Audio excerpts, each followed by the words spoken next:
tal, chicas, chicos? Bienvenidos. Vamos a resolver el examen de física de la convocatoria ordinaria del 2023 que ha salido en Andalucía, ¿vale? Bien, vamos a empezar con el primer bloque, que era interacción gravitatoria. Nos pedían, en primer lugar, un satélite de masa m a una altura h sobre un planeta de masa m y radio r. Deduzca la expresión de la velocidad orbital del satélite y expresa el resultado en función de m, r y h. Bueno, pues cosas que había que explicar aquí. Yo tengo un planeta M con un radio R y a una cierta distancia desde el centro del planeta está orbitando un satélite. Ese satélite, ya sabéis, vamos a suponer que tiene una órbita circular. Entonces, el radio de la órbita va a ser el radio del planeta más la altura h, que es la distancia desde la superficie del planeta hasta la órbita, ¿vale? H.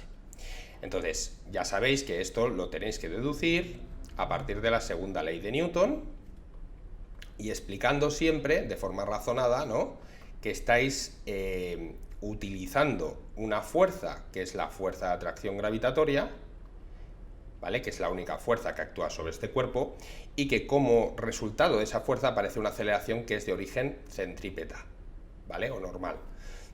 Con lo cual tendríais fuerza de atracción gravitatoria, es la masa del satélite por la aceleración normal. Estoy cogiendo los módulos, ¿vale?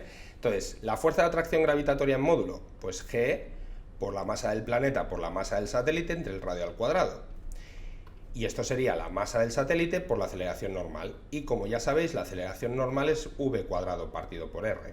Así que esto sería v cuadrado partido por r. Despejáis una r, simplificáis la masa del satélite y de aquí os podéis despejar la velocidad. ¿Vale? La velocidad orbital sería la raíz cuadrada de g por la masa del planeta partido por el radio de la órbita. Como el radio de la órbita es el radio del satélite, perdón, del planeta más h, pues de aquí ya teníais la expresión que os pedían, ¿no? Raíz cuadrada de g por m partido por r más h. Bien, ya tenemos la expresión. Ahora me dicen, ¿cómo cambia su velocidad si la masa del planeta se duplica?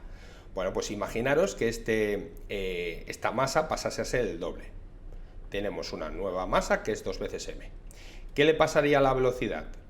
Bueno, la velocidad sería, con la expresión que hemos calculado, g por m' partido r más h. Si yo sustituyo lo que vale m', me queda la raíz cuadrada de 2 por g por m partido por r más h. Y este raíz de 2 lo podéis separar como raíz de 2 por la velocidad que teníais antes. Y esa era la respuesta. Simplemente la nueva velocidad va a ser raíz de 2 veces la velocidad que teníais cuando la masa era la mitad, ¿vale? Esa es la nueva relación. ¿Qué pasaría si se duplica la masa del satélite? Pues no pasaría absolutamente nada. Porque como veis, la expresión de la velocidad orbital no depende de la masa del cuerpo. Depende de la masa central que tengáis, que en este caso es el planeta, ¿vale? Bueno, pues eso era cuestión de explicarlo un poco y ya lo teníais. Muy bien, vamos con el apartado B, que nos dicen que tenemos un cuerpo que desciende con una cierta velocidad constante por un plano inclinado, ¿vale? Pues os dibujo por aquí el plano inclinado.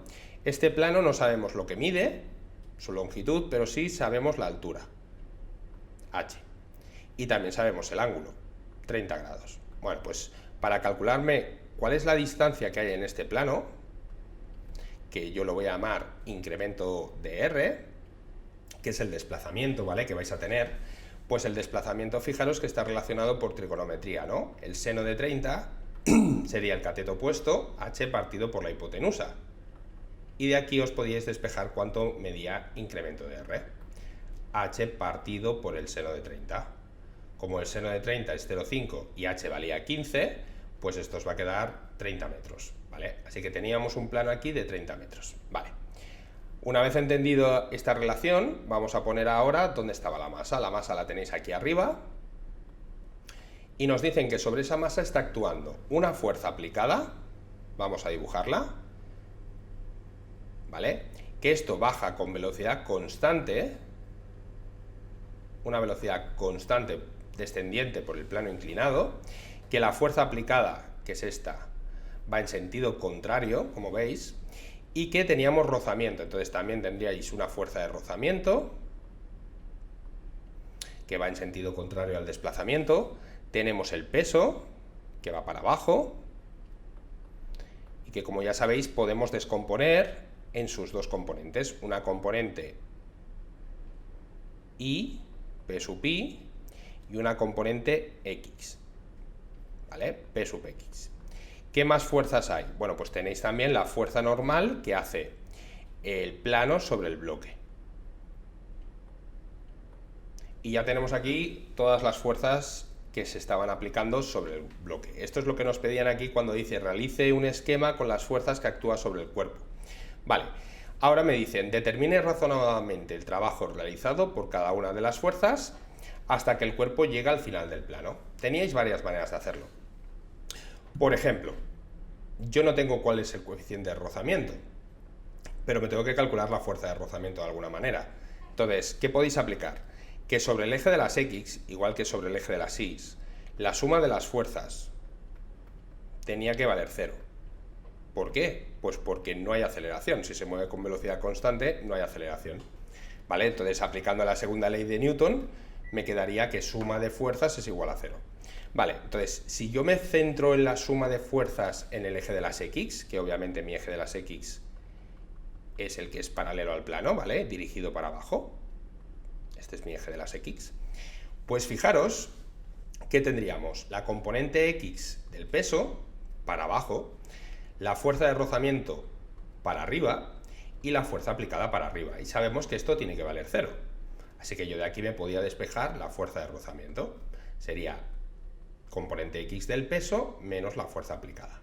Ahora, si os fijáis un poquito en la trigonometría y os hacéis un zoom, veríais que si el peso va para abajo y aquí teníamos P sub I y aquí tenemos P sub X, este ángulo de aquí son 30 grados, ¿vale? O sea, básicamente esto es lo que se cumple, esta relación. Entonces, yo ya puedo decir que la componente X del peso va a ser masa-gravedad por el seno de este ángulo que son 30. Así que masa por gravedad por el seno de 30. Vale, pues ya tenemos que la fuerza de rozamiento sería la masa por la gravedad por el seno de 30 grados menos el valor de la fuerza aplicada. Si sustituís lo que valía cada cosa, pues la masa eran de 5 kilogramos, la gravedad son 9,8, el seno de 30 es 0,5, un medio, y le restáis 20 newtons de la fuerza aplicada. Bueno, a mí esto me ha quedado un resultado de 4,5 newtons, ¿vale? Y ya tendríais, por lo tanto, la fuerza de rozamiento sin conocer ni siquiera el coeficiente de rozamiento. Vale.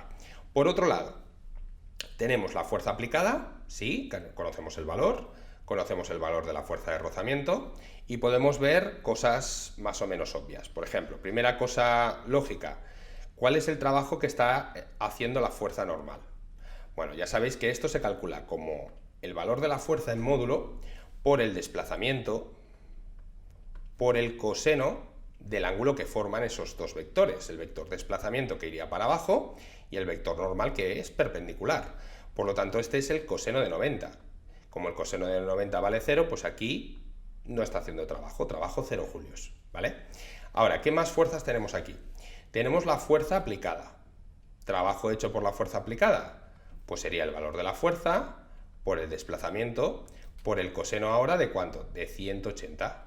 ¿Por qué 180? Porque, como veis, el desplazamiento, digo, que va para abajo y la fuerza aplicada va para arriba. Se estaba formando aquí un ángulo de 180 grados, con lo cual os quedaría 20 newtons por el desplazamiento que hemos calculado y eran 30 metros por el coseno de 180 que vale menos 1. Así que esto nos quedaba menos 600 julios. ¿Vale? Ya tenemos el trabajo hecho por la fuerza aplicada. Trabajo hecho por la fuerza de rozamiento. ¿Qué sería? Bueno, pues sería la fuerza de rozamiento por el desplazamiento por el coseno de 180 grados de nuevo, ¿vale? Porque también forma un ángulo de 180 con el desplazamiento. En este caso, cogeríais los 4,5 newtons que nos hemos calculado, los 30 metros del desplazamiento y el menos 1 del coseno, ¿vale? Esto os tiene que dar menos 135 julios, ¿vale? Y ahora, nos falta una fuerza, ¿no? El peso. ¿Qué trabajo hace el peso? Bueno, pues fijaros que el peso es la única fuerza conservativa. Así que me estoy calculando un trabajo conservativo. Podéis hacerlo con la fórmula. Podéis decir que esto sería el peso, que en este caso, fijaros, de las dos componentes, la única componente, ¿vale?, que hace trabajo realmente, es la componente X. Entonces, podéis coger el peso tal cual, ¿vale? Por el desplazamiento, y entonces tendríais que coger el coseno del ángulo que forman con el desplazamiento, es este ángulo, ¿veis? Que este sería de 60 grados, coseno de 60. O podíais decir que esto era simplemente la componente X del peso por el desplazamiento por el coseno de 0 grados, que es lo mismo, ¿vale? Bien, lo hagáis como lo hagáis, esto sería una manera de calcularlo, ¿vale? Si lo hacéis así, os va a dar el siguiente resultado, 735 julios. Pero lo quiero hacer de otra manera para que veáis que teníais más recursos. Por ejemplo, podíais hacerlo por energías. Es decir, si yo sé que esto está bajando con una velocidad constante, sé que no va a haber variación de la energía cinética entre el punto inicial y el punto final. Esto vale 0. ¿Qué sabemos de la variación de la energía cinética? Bueno, pues por la ley de las fuerzas vivas, trabajos conservativos más trabajos no conservativos, es decir, el trabajo total, lo que hace es incrementar la energía cinética. Si la energía cinética no varía, quiere decir que estos trabajos tienen que sumar 0. Así que yo tenía por un lado el trabajo que hacía el peso, más el trabajo que hace la fuerza aplicada, más el trabajo que hace la fuerza de rozamiento, más el trabajo que hace la fuerza normal, sabemos que nos tendrá que dar 0. Como yo ya los tenía todos, pues el trabajo que hace el peso sería menos el trabajo de la fuerza aplicada, menos el trabajo de la fuerza de rozamiento, menos el trabajo de la fuerza normal, ¿vale? Este de aquí valía 0, este de aquí valía negativo y este de aquí valía negativo. Entonces ya podíais poner que esto era menos trabajo de la fuerza aplicada. Bueno, pues fijaros que eran menos 600. Vale. Menos trabajo de la fuerza de rozamiento. Menos 135. Así que estos son 600 más 135 que os va a dar el mismo resultado. Es decir, el balance energético se tiene que cumplir, ¿vale? Así que el trabajo que hace el peso lo podéis calcular de las dos maneras. Una por dinámica, utilizando la fórmula del trabajo, y otra por balance energético, diciendo que no había variación de energía cinética. Y por lo tanto ya está. Incluso, podíais hacerlo de otra manera, que también sería correcta. Bien, ¿qué sabemos del trabajo hecho por el peso? Que es conservativo. Así que el trabajo hecho por el peso será menos la variación de la energía potencial, como habéis estado trabajando en este bloque, ¿no? Pues bien, esto sería menos la energía potencial final, que va a ser 0 porque llega al suelo, menos la energía potencial inicial, que es que la masa por la gravedad por la altura.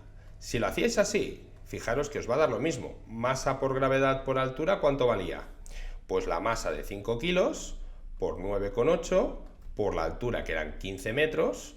Podéis hacer los números a ver si os da. Pero vamos, en principio todo esto tiene que daros bien. 735 julios. Bueno, pues como veis tenéis aquí maneras para escoger de resolver este ejercicio, ¿vale? Vamos a pasar al siguiente, que es el A2, ¿vale? Escriba la expresión del potencial gravitatorio creado por una masa puntual. Bueno, el potencial gravitatorio, lo voy a poner así, V sub G, es simplemente menos G por la masa partido por la distancia, como ya sabéis, ¿vale? Y esto tiene unidades en el Sistema Internacional de julios partido por kilogramo. M es una masa en kilogramos y R es una distancia en metros, ¿vale? Que es un poquito lo que pedían aquí. Luego decían, indicando las magnitudes que aparecen en la misma, ¿vale? Pues ya está. Razone el sentido del trabajo, el signo, perdón, del trabajo realizado por la fuerza gravitatoria cuando una masa M inicialmente en reposo en las proximidades de M se desplaza por acción del campo gravitatorio. A ver, vamos a ver, si yo tengo aquí esta masa M y aquí tengo una masa M minúscula más pequeñita, ¿qué pasa? Bueno, pues porque se sienten atraídas, ¿no? Hay una fuerza de atracción gravitatoria, que en este caso es la que ejerce M mayúscula sobre M minúscula. Entonces, esto se va a desplazar hacia abajo, ¿no? Va a caer, como ya sabéis, hacia el centro. Bien, entonces, maneras de justificar esto. Pues el trabajo que vamos a hacer, como ya sabéis, para ir del punto A al punto, voy a ponerlo por aquí, B, sería simplemente, para ir desde A hasta B, podéis verlo como menos la variación de la energía potencial, igual que hemos visto antes, porque es conservativa esta fuerza, ¿vale? Entonces, esto sería menos el potencial final, ¿vale? Que sería la energía potencial en B, menos la energía potencial en A. Pues bien, esto quedaría la energía potencial en A menos la energía potencial en B. Y ahora podríais poner la expresión de la energía potencial. En A sería menos G m por m partido por el radio A. Y aquí sería más G m por m partido por el radio B. Como veis, de esta expresión yo puedo sacar un factor común y me quedaría que el trabajo para ir desde A hasta B es G m m, y aquí queda 1 partido RB menos 1 partido RA.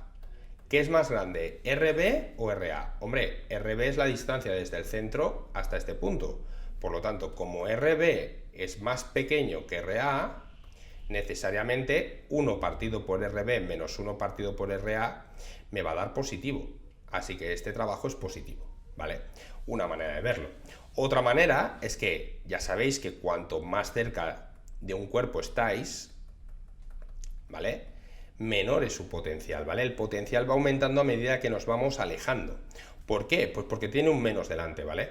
Y eso es importante, que cuanto mayor es la distancia, en valor absoluto sí que se nos hace más pequeño, pero más pequeño con un menos delante es menos negativo. Por lo tanto, estamos más cerca del cero, que es en el infinito donde llegáis a un potencial nulo, como ya sabéis.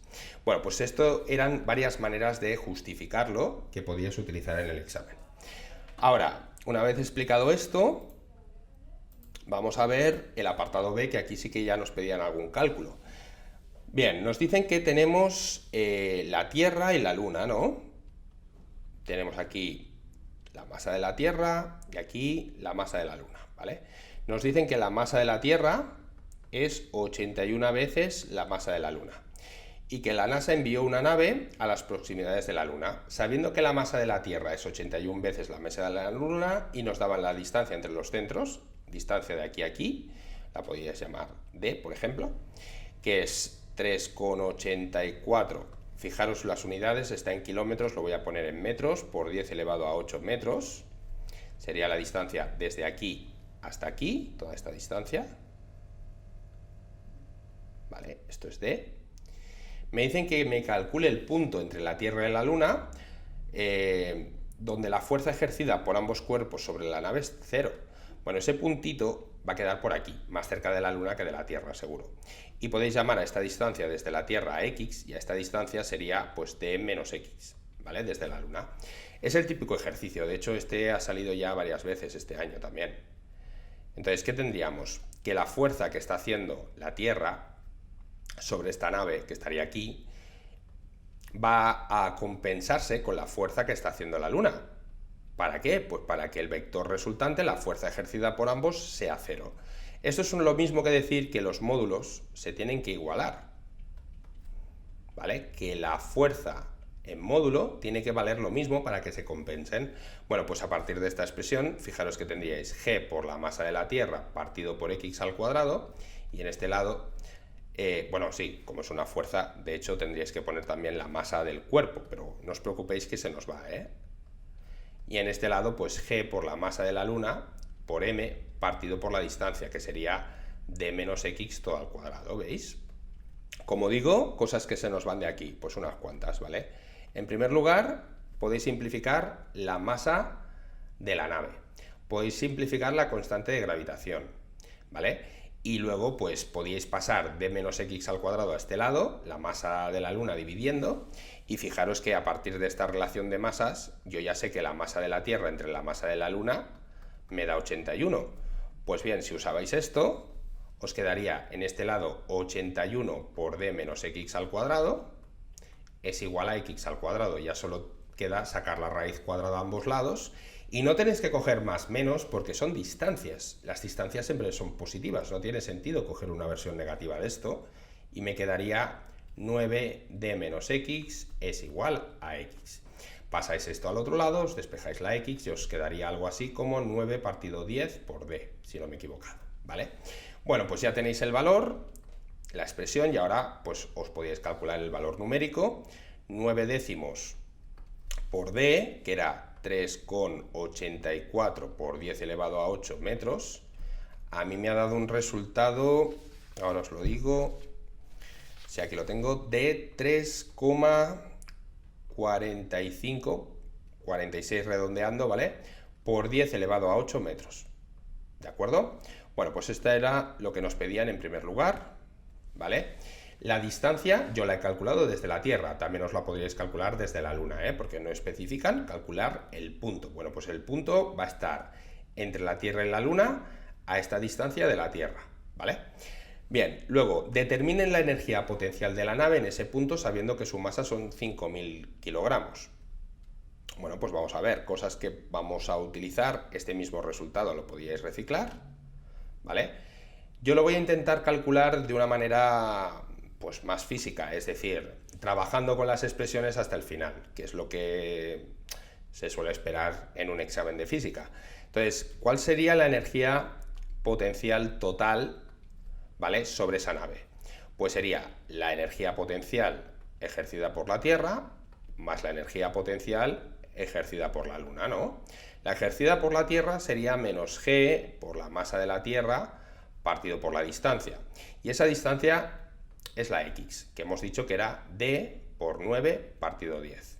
Así que lo voy a dejar así expresado, ¿vale?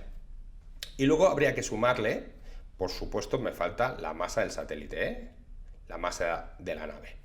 Bien, luego tendríais lo mismo para la energía potencial que ejerce la Luna sobre ese cuerpo, pues sería menos g la masa de la Luna, la masa del cuerpo, y habría que dividirlo entre la distancia, pero esa distancia hemos dicho que era d menos x. Claro, si yo cojo d y le restáis 9d partido 10, pues os da d partido 10. Es decir, esto era d partido por 10. Y aquí fijaros que también podíais sacar un montón de cosas factor común. Por ejemplo, podíais sacar fuera el menos, la constante de gravitación, con la relación que tenéis entre la masa de la Tierra y la masa de la Luna, podíais poner, y también saldría por aquí la masa de la Luna, la masa del satélite, y luego ya dividiendo os quedaba la D. ¿Y qué queda dentro en el paréntesis? Pues queda 81 partido por 9 partido 10 más 1 partido por 1 partido 10. Y esto, si os hacíais los cálculos, 81 entre 9 vale 9. 9 por 10, 90. Y esto es 90 más 10, 100. Así que esto era menos 100 veces g por la masa de la Luna, que podéis poner masa de la Tierra partido por 81, si queríais, y la masa del satélite partido por la distancia d.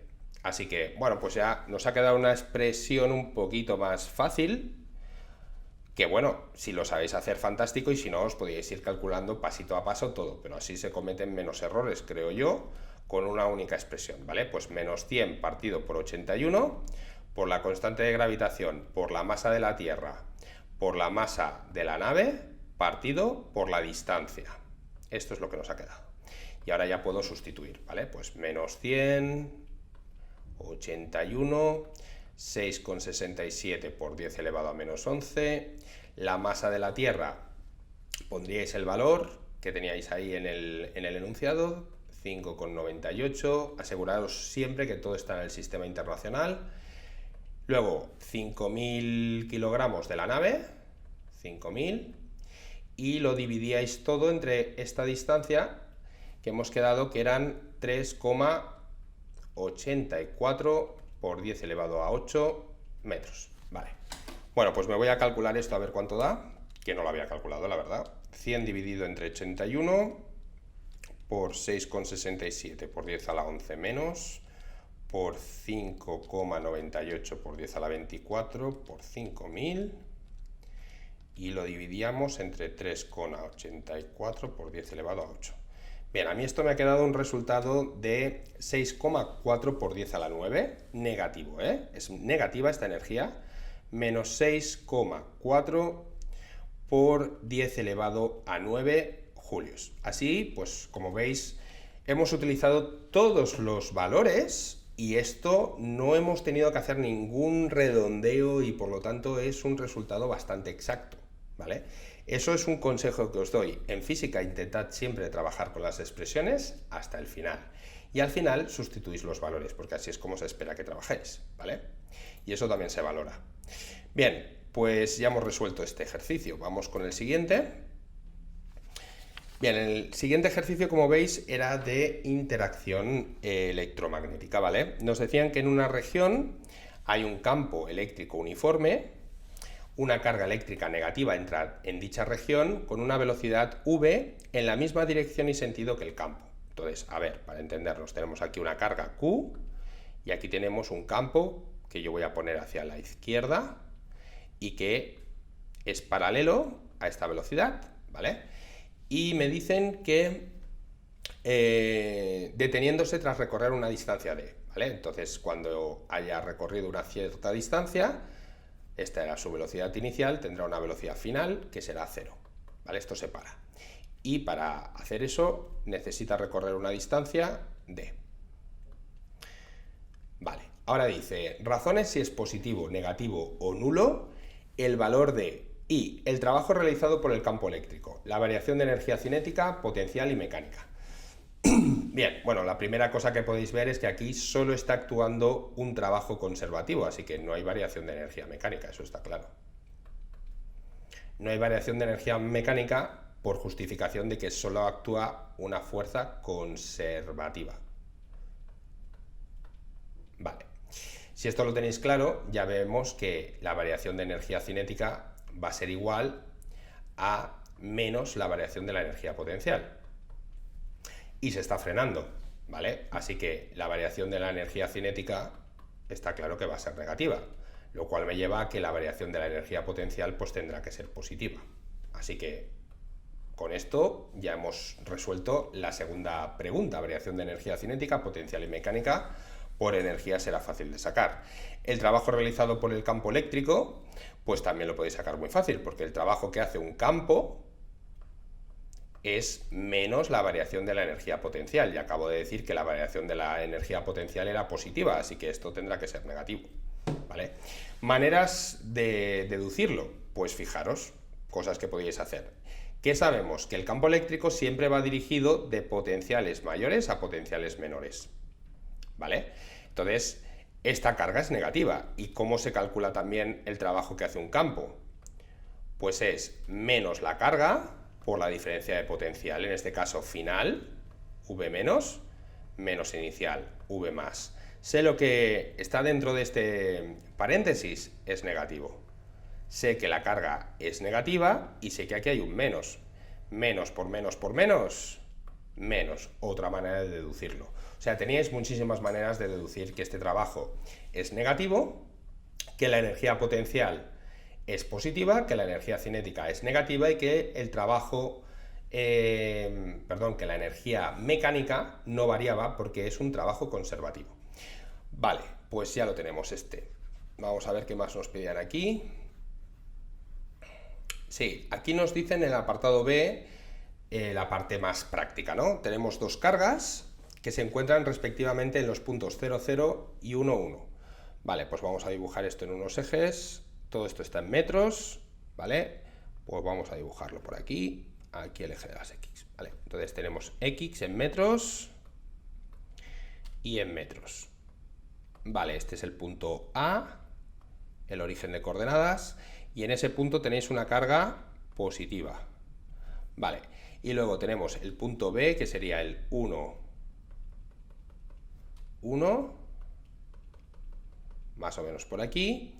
Punto B, coordenadas 1, 1, metros, y aquí tenemos una carga negativa, ¿vale?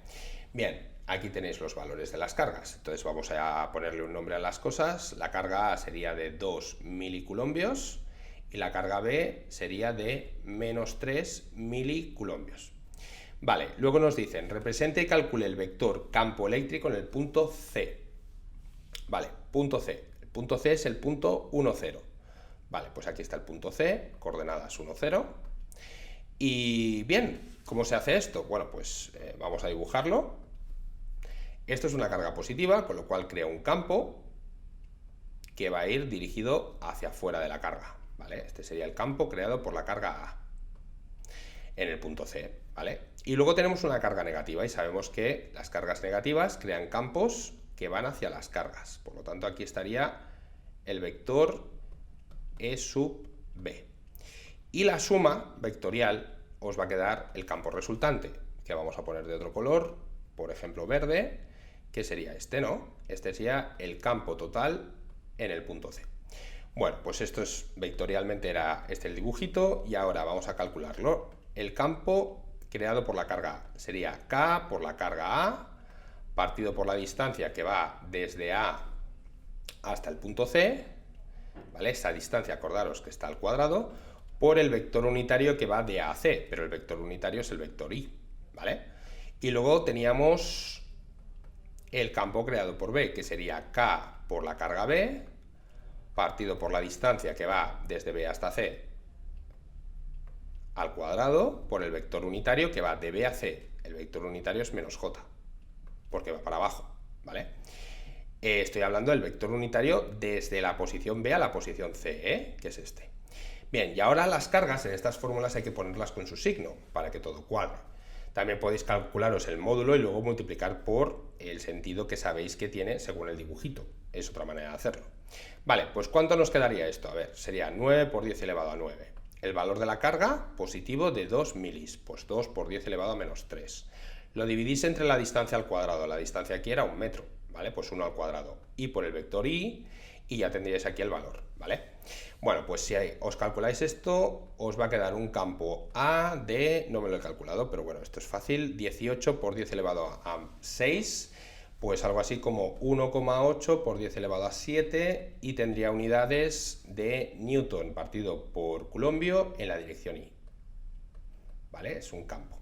Luego, B, lo mismo, la expresión sería K, 9 por 10 elevado a 9, el valor de la carga ahora lo cogéis negativo, porque es una carga negativo, menos 3 por 10 elevado a menos 3, la distancia vuelve a ser 1 metro al cuadrado y ahora hay que multiplicar por el vector menos J. Bueno, menos por menos os queda un más, así que esto sería más, 9 por 3 son 27, y luego quedaría aquí un 10 elevado a 6, que es lo mismo que 2,7 por 10 elevado a 7, J newtons partido por Coulombio. Vale, pues ya lo tenéis, y por lo tanto, ¿cuál era el campo resultante en el punto C? Pues por superposición, que lo podéis decir, estáis sumando el campo en A, creado por A, más el campo creado por B. Así que os queda un vector que daría 1,8 por 10 elevado a 7 y más 2,7 por 10 elevado a 7 J. Y esto es un campo, así que nos dejéis las unidades de Newton partido por Coulombio. El que haya puesto voltio partido por metro, pues también es equivalente y correcto, ¿vale? Muy bien, pues ya tenemos aquí este ejercicio, la primera parte. Ahora, calcular el trabajo necesario. Vamos a la segunda parte. Un trabajo necesario para llevar una carga de valor 1 miliculombio, ¿vale? Voy a borrar el campo, todo esto que no nos hace falta en el dibujito. ¿Vale? Esto fuera, fuera, fuera, fuera, fuera, fuera, fuera, fuera, fuera, fuera. ¿Vale? Y vamos a acabar de dibujar bien los ejes, ¿no? Aquí. Vale, entonces, fijaros, ahora yo tengo aquí una carga que es positiva y la quiero trasladar de este punto a este otro punto, que es el punto D, de coordenadas 0,1 metros.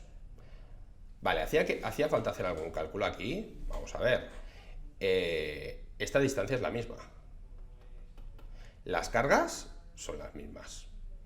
El potencial que van a hacer en el punto D y en el punto C, por lo tanto, va a ser el mismo. Es decir, lo podíais calcular, pero es que no hace mucha falta. El potencial en el punto C va a ser el mismo que en el punto D. Está cantado, porque, como veis, la distancia es la misma y las cargas son las mismas. Son puntos equipotenciales respecto a A y B. Así que, como el trabajo que me piden es para llevar una carga desde C hasta D, y ya sabéis que esto va a ser menos la carga que queríais mover, que era la carga que había en C, por la diferencia de potencial, que sería final menos inicial. Si los potenciales son iguales, este trabajo os va a dar 0 julios, y no hacía falta hacer ningún cálculo, ¿vale? Muy bien, pues ya lo tenéis, muy facilito. Venga, vamos con el siguiente. B2. Dice, por dos hilos conductores rectilíneos paralelos, separados una cierta distancia, circulan corrientes de igual intensidad. Vale, vamos a dibujarlo. Dos hilos paralelos, separados una cierta distancia. Aquí tenéis esa distancia, la vamos a llamar D, de aquí a aquí, D. ¿Vale? Estos son hilos conductores de corriente indefinidos. Indefinidos es lo mismo que decir infinitos, ¿vale? No sabemos para dónde van las corrientes, pero sí que sabemos que tienen el mismo valor. Explique razonadamente, apoyándose en un esquema, si puede ser cero el campo magnético en algún punto entre los hilos, suponiendo que las corrientes que circulan en sentidos iguales o opuestos. A ver, si las corrientes circulan en sentidos iguales, y aquí tengo I, y aquí tengo I, está claro que en el punto medio entre estos dos hilos, fijaros, el campo magnético creado por este giraría en este sentido, por la regla de la mano derecha, y en este también giraría en este sentido. Con lo cual, en este punto, que es el punto medio, tendríais el campo creado por el primer hilo, iría para dentro del papel, ¿vale? Para allá, vamos a ponerle un nombre a las corrientes o a los hilos. Esto sería B1, para adentro. Y el creado por el hilo 2 iría para afuera. B2 para afuera. Tendrían exactamente el mismo valor. ¿Por qué? Pues porque ya sabéis que por la ley de Biot-Savart el módulo del campo creado por un hilo es mu sub 0 por el valor de la corriente partido 2pi por la distancia, ¿vale? La distancia R o D del hilo al punto. Claro, las distancias son las mismas, sí. Las corrientes son iguales, también. Así que se compensarían y este sería el punto donde aquí el campo resultante sería 0, ¿vale?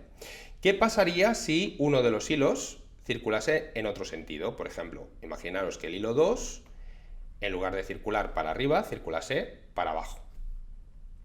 Bueno, pues la distancia seguiría siendo la misma, todo lo mismo, pero el hecho de que este hilo 2 tenga una corriente que va para abajo haría que el campo que crea giraría en este sentido, ¿vale? Entonces aquí, en el punto medio, se sumarían los dos, irían para dentro del papel, tanto B1 como B2, con lo cual así es imposible que se cancelen en ese punto. Y de hecho, en ningún punto entre los hilos, porque como el valor es el mismo, este siempre os va a dar lo mismo. De hecho, en ningún punto del espacio.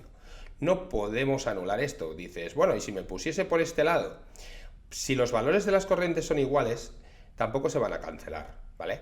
Así que pusiéramos donde pusiéramos ese punto, el campo resultante, campo magnético, que es la suma de los dos campos creados por estos hilos, nunca jamás se os va a anular cuando las corrientes son iguales y tienen sentidos opuestos, ¿vale?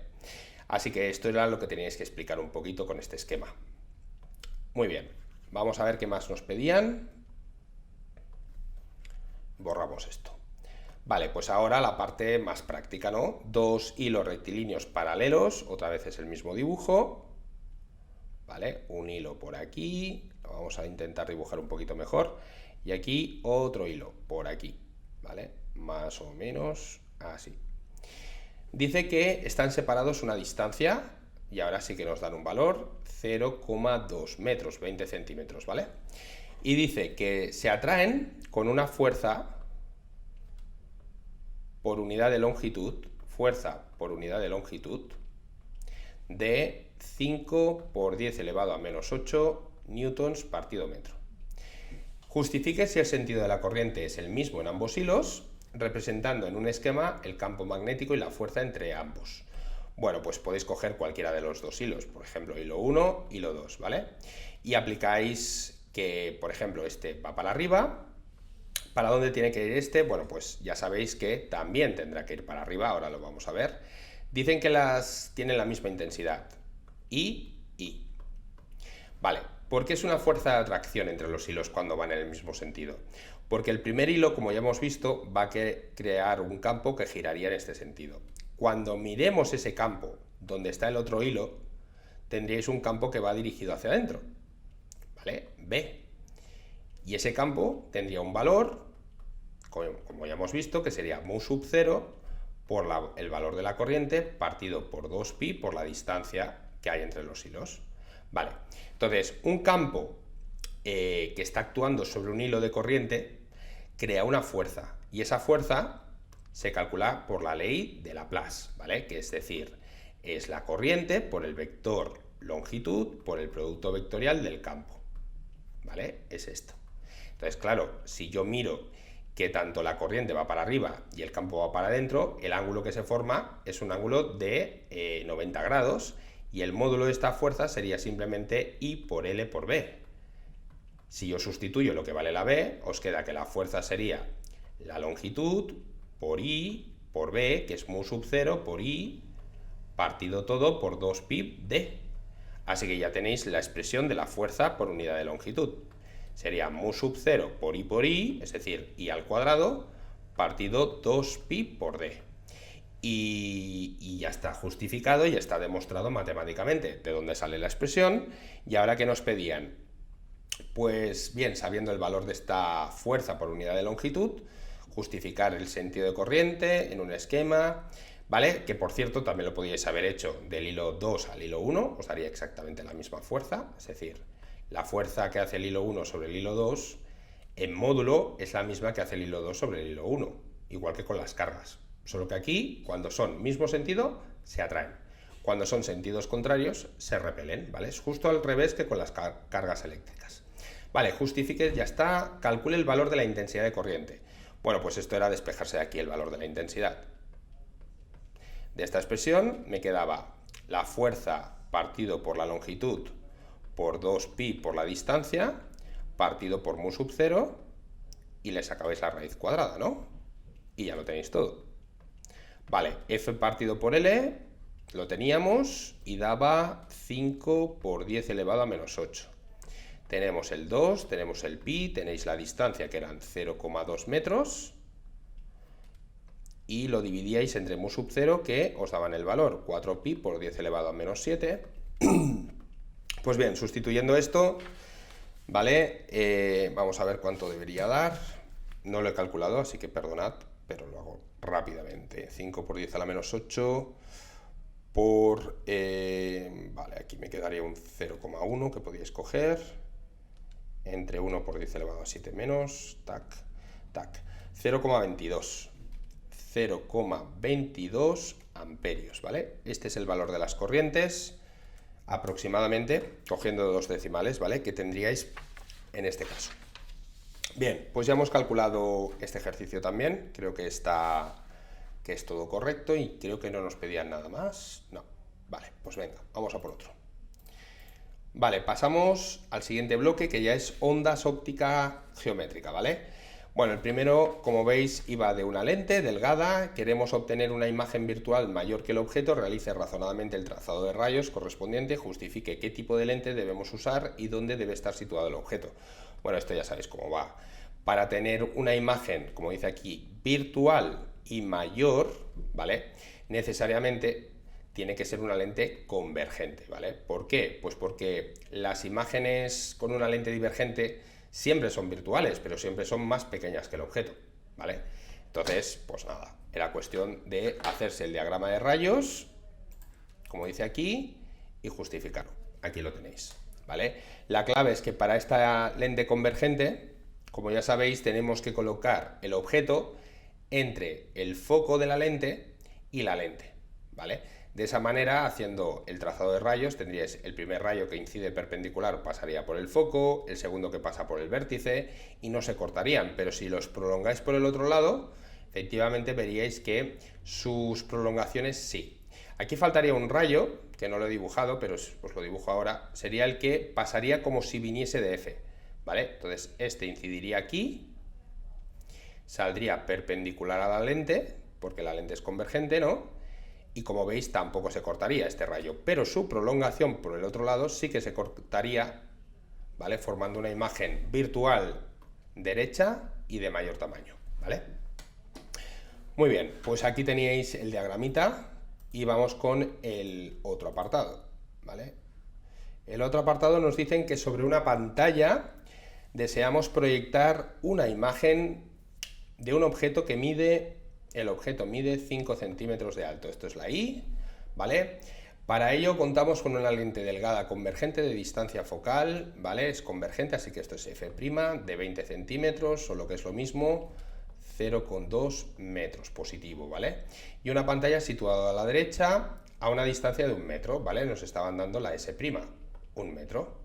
A la derecha, ya sabéis, criterio de signos, estamos utilizando el criterio de signos DIN. Esto había que decirlo porque lo pide aquí. Indique el criterio de signos utilizado. Vale, y determine a qué distancia de la lente debe colocarse el objeto para que la imagen se forme en la pantalla. Vale, si la imagen se tiene que formar en la pantalla, tiene que ser una imagen real, si no, no se podría formar en la pantalla. Con lo cual, pues nada, utilizamos la ecuación de Gauss para las lentes delgadas y ya lo tendríais. Básicamente, la relación es que 1 partido por f' va a ser 1 partido por s' menos 1 partido por s. Yo estoy buscando s, ¿vale?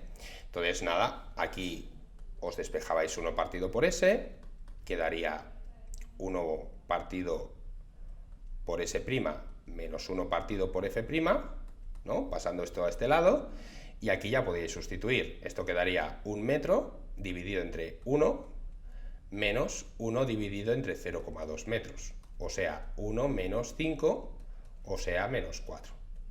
¿Vale? Pues menos 4, yo quiero S, pues menos 1/4. Es decir, menos 0,25 metros. Vamos, que la S era una distancia de menos 25 centímetros. Por lo tanto, efectivamente, el objeto lo colocaríais a la izquierda de la lente, a 25 centímetros de la lente, ¿vale? Esto es lo que había que decir. ¿Y qué más nos pedían aquí? Ya puedo borrar esto. ¿Vale? También nos decían... determine el tamaño de la imagen. Vale, el tamaño de la imagen lo sacáis del aumento lateral. El aumento lateral, que si' partido por i, también es lo mismo que s' partido por s. Bueno, pues sustituís, esto sería 1 metro partido por 0,25 metros negativos, o sea, menos 4, ¿vale? Si el aumento lateral es menos 4, quiere decir que la imagen, como podéis imaginar, saldrá invertida. Así que i' sería menos 4 por i. Como la i era de 5 centímetros, pues aquí tendríamos una imagen de menos 20 centímetros, es decir, mayor e invertida, ¿vale? Bien, y ahora con todo esto que hemos deducido, que lo voy a poner por aquí, también la imagen era de menos 20 centímetros, pues nos pedían realizar un trazado de rayos, ¿vale? Y construir gráficamente todo esto. Pues venga, voy a borrar esto de aquí y vamos a ver cómo quedaría un poco el diagrama de rayos. Que esto es, pues, dibujarlo más o menos escalado, ¿eh? No hace falta que cojáis ni 20 centímetros, ni 5 centímetros, no. Tiene que ser proporcional. Y yo lo he dibujado de esta manera. Aquí tenéis la lente convergente, aquí tenéis la imagen y aquí tenéis el diagrama de rayos. Como veis, el primer rayo incidiría perpendicular a la lente y sale por F. Eso sí, importante poner quién es quién aquí. Aquí estaría el foco imagen, el foco objeto, la distancia de imagen es esta, F', esta distancia es F, esta distancia de donde estáis colocando el objeto, bueno, F, perdón, es hasta aquí, hasta aquí. Esto es F, ¿vale? Distancia focal del objeto, todo esto sería S, negativa, claro, y de aquí hasta la pantalla es donde teníais el metro, ¿no? 1 metro y esto es S'. Aquí está la imagen, I', y aquí está el objeto, I. Y este es el diagramita, y aquí los rayos, ¿no? El primer rayo incidiría perpendicular, sale por F', por el foco. El segundo pasa por el vértice y no se desvía. Y el tercero es como si viniese por F, ¿veis? Y cuando incide en la lente sale perpendicular. Se cortan en un mismo punto, que es donde aparece la imagen. Y ya estaría resuelto, ¿vale? Venga, vamos con el siguiente. El siguiente sigue siendo de óptica geométrica, como veis. Bueno, este es de ondas, parece. Sí, de ondas. Y decía, un rayo de luz monocromática duplica su velocidad al pasar de un medio a otro. Vale. Entonces, si yo vengo de un medio, tengo una velocidad, y paso a otro medio, donde tengo el doble de velocidad. Eso es lo que quiere decir que duplica, ¿no? Represente la trayectoria de un rayo que incide con un ángulo no nulo respecto a la normal y justifique si puede producirse el fenómeno de la reflexión total. Bueno, primero vamos a ver cuál es la relación entre los índices de refracción. Yo tendría aquí N1, sería C partido por V1, ¿vale? Yo tendría N2, que es C, velocidad de la luz en el vacío, entre la velocidad 2 en el medio. Pero como la velocidad 2 es 2v1, pues esto sería C partido por 2v1. Como C partido por v1 es n1, pues esto es n1 partido por 2. Es decir, que estoy pasando de un medio a otro medio que tiene un índice menor, ¿vale? El n2 es más pequeño que el n1. Cuando esto ocurre, o cuando pasáis de un medio a otro, de un medio mayor a un medio menor, los rayos pueden cumplir el fenómeno de la reflexión total, como ya sabéis. Entonces, vamos a poner, esta sería la superficie de separación de los dos medios, esta es la dirección normal a esa superficie, y pongamos que por aquí viene un rayo, ¿vale? Por aquí, que incide, ¿vale? El ángulo es este, ¿vale? Este es mi ángulo incidente. ¿Qué va a pasar con el rayo? Pues que se nos va a abrir, ¿no? Va a salir un rayo refractado con un ángulo mayor, que sería este de aquí.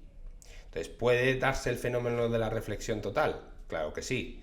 ¿Cuándo se daría? Pues cuando el ángulo refractado sea de 90 grados, ¿vale? Como ya sabéis. Entonces aquí puede darse, sí, puede darse.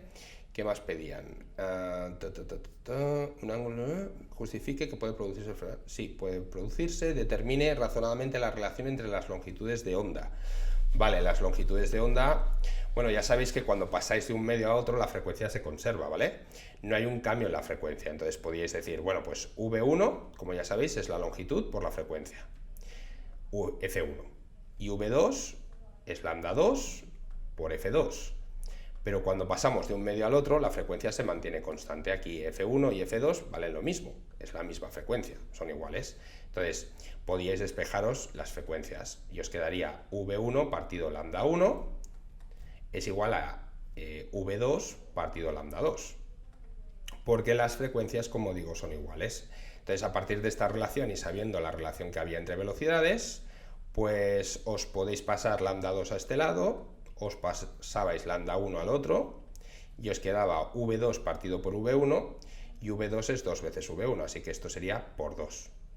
Básicamente la longitud 2 va a ser 2 veces la longitud de onda 1. Vamos, que también se duplican las longitudes de onda, como es lógico, para mantener frecuencia constante, ¿vale? Bien, esta era la relación y esto era el apartado A.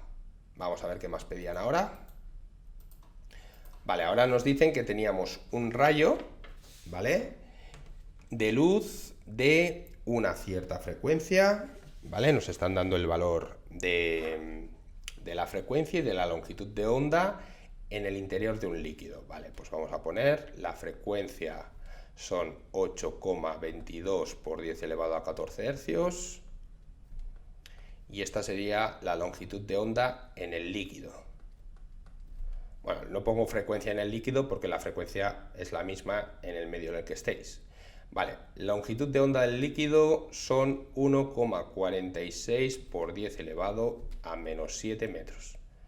Nos piden la longitud de onda en el aire, ¿vale? La longitud de onda en el aire, tendréis que mirar cuál es la velocidad de propagación en el aire, que es la misma que en el vacío, como ya sabéis, porque cogemos un índice de 1, ¿vale? Entonces, como la velocidad es la longitud de onda en el aire por la frecuencia, y me pedían la longitud de onda en el aire, pues teníais que hacer VA partido por F, es decir, 3 por 10 elevado a 8 dividido por la frecuencia de 8,22 por 10 elevado a 14. Vale, esto os tiene que quedar aproximadamente 3,65 por 10 elevado a menos 7 metros. Vale, ¿qué más pedían? Calcule la velocidad del rayo en el líquido y el índice de refracción del líquido. Vale, la velocidad de propagación en el líquido sería simplemente la longitud de onda del líquido por la frecuencia. Es decir, 1,46 por 10 elevado a menos 7 lo podíais multiplicar por 8,22 por 10 elevado a 14. Vale, si hacíais esto, a mí me ha quedado un valor de 1,2 por 10 elevado a 8 metros partido por segundo, y a partir de aquí pues me puedo calcular el índice de refracción, que es C partido por V del líquido. O sea, 3 por 10 elevado a 8, entre 1,2 por 10 elevado a 8, que esto, si no me equivoco, daba 2,2, 2,5. Vale, y esto no tiene unidades, es un índice de refracción. Vale, pues ya tenemos el índice de refracción, como pedí aquí, y la velocidad del rayo en el líquido. Ahora, si el rayo se propaga por el líquido e incide en la superficie de separación con el aire con un ángulo de 10 grados respecto a la normal, realice un esquema con la trayectoria de los rayos y calcule los ángulos de refracción y de reflexión. Vale, pues esto también es bastante típico, es aplicar la ley de Snell. Vale, vamos a borrar por aquí esto. Os quedáis con el índice de refracción de ese medio y poco más. Entonces, bueno, os podéis hacer el dibujo de mil maneras.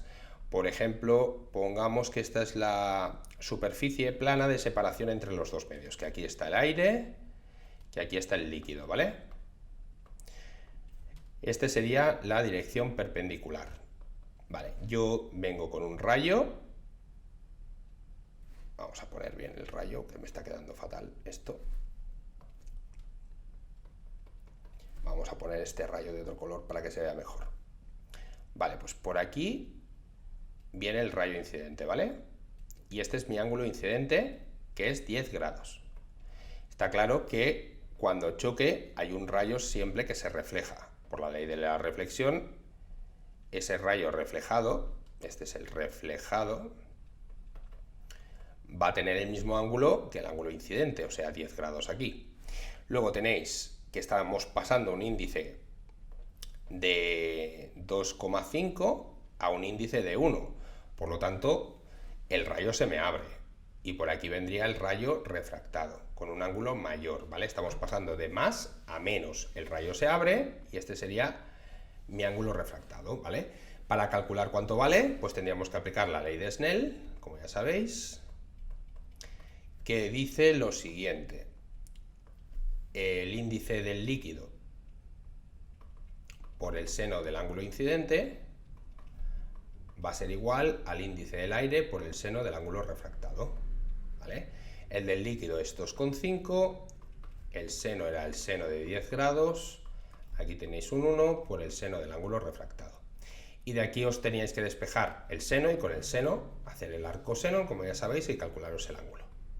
Bien, pues este ángulo yo lo he calculado ya y me ha quedado de 25,73 grados, ¿vale? Así que este era de 25,73 grados. Y este era un poco lo que os pedían calcular con las trayectorias de los rayos, ¿vale? Bien, pues vamos ya con el siguiente. Vamos a borrar esto. Bueno, creo que el siguiente ya pasábamos a física del siglo XX, ¿vale? Y aquí en física del siglo XX pues empezaban con un ejercicio de longitud de onda asociada de Broglie, ¿vale? Y nos decían que consideremos el núcleo del silicio 28 y otro núcleo de hierro 56. La masa del núcleo de hierro es el doble que la del silicio, ¿vale? Entonces la masa del núcleo de hierro es 2 veces la masa del núcleo de silicio. Determine de forma justificada la relación entre sus longitudes de onda de Broglie en las siguientes condiciones. La primera, si el momento lineal o cantidad de movimiento es el mismo para los dos. Bueno, si la cantidad de movimiento es la misma, ¿qué quiere decir? Estoy cogiendo, esto es un vector, pero lo estoy cogiendo en módulo. Pues ya sabéis que la longitud asociada se calculaba justamente como la constante de Planck partido por la cantidad de movimiento, así que tendríais la misma expresión y por lo tanto la misma longitud de onda asociada para el silicio que para el hierro, ¿vale? Esto es lo que había que decir, que eran iguales, ¿no? Vale. ¿Qué pasaría si los dos núcleos se mueven con la misma energía cinética? Bueno, pues vamos a ver. Si tienen la misma energía cinética, que esto lo pedían en este caso, ¿no? Pues vamos a ver, si la energía cinética del núcleo de hierro es un medio de la masa del núcleo de hierro por la velocidad al cuadrado, lo igualo con la energía cinética del otro núcleo, el del silicio, que sería esta. y sabemos además, bueno, este 2 se me va, que la masa del hierro es el doble que la del silicio. Aquí tendríais 2 veces la masa del silicio por la velocidad del hierro al cuadrado, y aquí tendríais la masa del silicio por la velocidad del silicio al cuadrado. Pues estas masas también se nos van, y me quedaba una relación, por ejemplo, de que la velocidad del núcleo de silicio sería la raíz cuadrada de 2 por la velocidad del núcleo de hierro, por ejemplo, ¿vale? Y ahora que ya tengo una relación entre las masas y una relación entre las velocidades, pues ya puedo calcularme cuál es la relación entre las longitudes, ¿vale? Entre la del hierro y entre la del silicio de de Broglie, que sería H partido por P, es decir, la masa por la velocidad, y este también sería H partido por la masa por la velocidad. Entonces, si queréis, podríais dividir las dos expresiones o ir haciendo hasta que encontréis la relación con la otra. Esto ya como vosotros queráis. Si hacéis el cociente de las dos, que eso también es muy típico de física, ¿no? Dividís para encontrar la relación, las h se nos iban, esta pasaba al numerador, MSI por VSI, entre M del hierro entre V del hierro. Y ahora ya era cuestión de sustituir las masas. Aquí me quedaría que este era el doble, así que aquí iba un 2. Y esto era raíz de 2, por lo tanto aquí me quedaba un raíz de 2. Bueno, pues esta diría que yo que es la relación que había entre la longitud del hierro, longitud asociada al núcleo de hierro, sería raíz de 2 partido 2 veces la longitud de onda asociada al núcleo de silicio. Vale, pues aquí lo tenéis. Bien, ¿qué más? Esto es teórico y ahora vamos con la práctica de esta parte de aquí, que me dicen dos neutrones que se emiten en un proceso de fisión nuclear, tienen una energía cinética, ¿vale? Energía cinética de 1,6 por 10 elevado a menos 13 julios. Vale, no tengo ni idea de si esa velocidad la puedo considerar relativista o no, así que voy a hacer la suposición de que estamos en no relativista, ¿vale? Física clásica. Porque claro, no se calcula igual la energía cinética, como sabéis. Entonces, determina razonadamente su longitud de onda de de Broglie y su velocidad. Vale, bueno, fácil, ¿no? Si hacemos la suposición de que esto es física clásica, esto es un medio de la masa, ¿vale? La masa del neutrón por la velocidad del neutrón al cuadrado. Entonces, de aquí podéis despejaros la velocidad del neutrón como, a ver, la raíz cuadrada de 2 veces la energía cinética entre la masa, ¿no? Y aquí ya tenemos la expresión y ya podemos sustituir valores, ¿vale? Muy bien. Pues venga, vamos a calcularnos cuánto valdría esto. La raíz cuadrada de, aquí pondríais 2 veces 1,6 por 10 elevado a menos 13 y lo dividiríais entre la masa que nos la daban, ¿no? Sí. 1,67 por 10 elevado a menos 27. Vale. Bueno, si os hacéis este cálculo, a mí me ha quedado una velocidad de 1,38 por 10 elevado a 7 metros partido por segundo. La cuestión es, ¿puedo decir que esta hipótesis será correcta? Pues hombre, fijaros que la velocidad no es súper pequeña, pero sí que es bastante más pequeña que la velocidad de la luz. Es decir, 1,38 por 10 elevado a 7, pues está un poquito en torno al, ¿qué? Por debajo del 1%, ¿no? Sí, es más pequeño que un 10% de la velocidad de la luz, entonces la aproximación de que esto no es relativista es correcta, ¿vale? No tendríais que considerar aquí efectos relativistas porque serían menores. Muy bien, pues con esto hemos resuelto la primera. Razón en la longitud de onda de de Broglie también pedían, ¿vale? Bueno, pues esto lo podéis hacer de varias maneras. Por ejemplo, podéis coger a partir de la formulita de la energía cinética, os escribo una fórmula que igual no conocíais. Esto es un medio de la masa por la velocidad al cuadrado, ¿vale? Pero si yo multiplico aquí arriba y abajo por la masa, me quedaría la masa al cuadrado por v al cuadrado. Y abajo 2 veces la masa. Como la masa por v es la cantidad de movimiento, pues esto es p al cuadrado partido por 2 veces la masa, ¿vale? Así que fijaros que ya tengo una expresión para p. El módulo de p sería 2 veces la masa por la energía cinética. Y esto, raíz cuadrada. Con lo cual, yo a partir de aquí ya me puedo calcular la longitud asociada de de Broglie como h partido por la raíz cuadrada de 2m por la energía cinética. Ya tenéis una expresión donde podíais sustituir directamente los valores y así no tenéis que usar un resultado de un apartado anterior que si os habéis equivocado en la velocidad pues tendríais mal también este. Pero si cogéis estos valores directamente pues no os podéis equivocar. Vale, pues 6,63 por 10 elevado a menos 34 lo dividiríais entre la raíz cuadrada de 2 veces la masa, que también era un valor, 1,67 por 10 elevado a menos 27, y por la energía cinética, que también era un dato. Entonces, estáis trabajando con datos, es más difícil equivocarse, ¿vale? Bueno, pues esto os daba 1,6, ¿no? Por 10 elevado a menos 13, y de aquí sacaríais el resultado de 2,87 por 10 elevado a menos 14 metros, que creo que es correcto, ¿vale? Muy bien, pues ya tendríamos aquí la longitud de onda asociada de de Broglie, y ahora calcule la longitud de onda de de Broglie cuando la velocidad de los neutrones se reduce a la mitad. Vamos a ver, borro esto, dejo la longitud de onda que teníais porque fijaros que si reduzco a la mitad pues va a ser fácil, ¿no?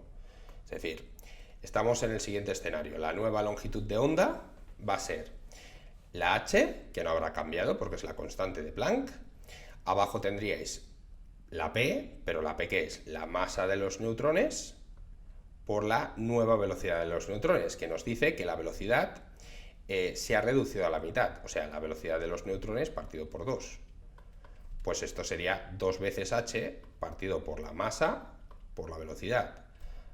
¿Y esto no es lo mismo que teníamos antes? Sí, por lo tanto está claro que se ha multiplicado por 2 la longitud de onda asociada de de Broglie, así que solo teníais que coger el valor de antes y multiplicarlo por 2. 2,87 lo multiplicáis por 2 y os va a dar 5,74 por 10 elevado a menos 14 metros, ¿vale? Bien, pues ya hemos calculado también, en este caso, cuando la velocidad de los neutrones se reduzca a la mitad. Vale, pues este ya está. Y vamos con el último ejercicio, el de 2, ¿vale? Que era típico de física nuclear, como veis aquí, donde teníamos representado en una gráfica la energía de enlace por nucleón, ¿vale? Y en el eje de las X teníamos la A, que es el número másico, ¿vale? Bueno, y nos daban, pues por aquí, núcleos de hidrógeno, núcleos de helio, de hierro, de uranio, y nos dicen, basándose en la gráfica, razone si las siguientes afirmaciones son verdaderas o falsas. A ver, ¿el uranio es más estable que el hierro? Está claro que no, de hecho el hierro es el más estable, como ya sabéis. Claro, aquí hay que explicar un poco la teoría y decir que la energía de enlace por nucleón es la energía promedio que se desprende por partícula al formarse el núcleo a partir de sus nucleones por separado. Que esa magnitud nos da una idea, nos indica la estabilidad del núcleo. Y que, como veíamos en la gráfica, para núcleos ligeros con pocas partículas, la energía por nucleón aumenta rápidamente con A, que alcanza un máximo en el valor del hierro y que disminuye suavemente para núcleos más pesados, ¿vale? La fusión nuclear, aparte, también lo preguntaban luego, pues es la unión de dos núcleos para formar uno mayor, es viable energéticamente para núcleos ligeros, ya que el núcleo formado se va a encontrar, como veis aquí, más arriba en la gráfica que los núcleos iniciales, y así desprende una mayor energía por partícula que estos, ¿vale? Y la fusión de núcleos ligeros desprende energía, como podéis imaginar.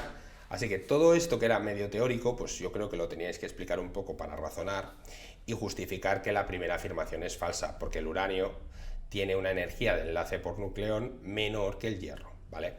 El helio es más estable que el hidrógeno, eso es cierto, ¿vale?